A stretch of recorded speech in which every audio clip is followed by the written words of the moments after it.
पहलगाम हल्ल्याच्या निषेधार्थ धर्मरक्षा प्रतिष्ठान यांच्या वतीनं रविवारी सायंकाळी भव्य मशाल रॅलीचं आयोजन करण्यात आलं होतं।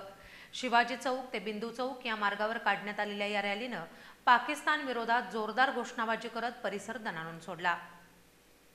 काश्मीरमध्ये पहलगाम इथं झालेल्या दहशतवादी हल्ल्याच्या निषेधार्थ कोल्हापुरात धर्मरक्षा प्रतिष्ठानच्या वतीनं हिंदू मशाल रॅली काढण्यात आली। दहशतवादाचा अंत व्हावा, निष्पापांचा बळी थांबवावा अशी घोषणाबाजी करत ही मशाल रॅली काढण्यात आली आहे। या रॅलीत शेकडोंच्या संख्येनं हिंदू बांधव सहभागी झाले होते। कोल्हापूरच्या छत्रपती शिवाजी महाराज चौकातून या रॅलीला सुरुवात झाली। धर्मरक्षा प्रतिष्ठानचे संयोजक संताजी घोरपडे यांच्या नेतृत्वाखाली ही रॅली काढण्यात आली। या रॅलीच्या सुरुवातीला भगवा ध्वज घेऊन तरुणी महिला तर भगव्या टोप्या परिधान करून तरुण कार्यकर्ते सहभागी झाले होते।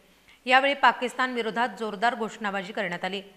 तसंच पंतप्रधान नरेंद्र मोदी आणि केंद्रीय गृहमंत्री अमित शहा यांनी दहशतवाद्यांचा कायमस्वरूपी खात्मा करावा आणि पाकिस्तानला सडेतोड जवाब द्यावा अशी मागणी यावेळी करण्यात आली आहे।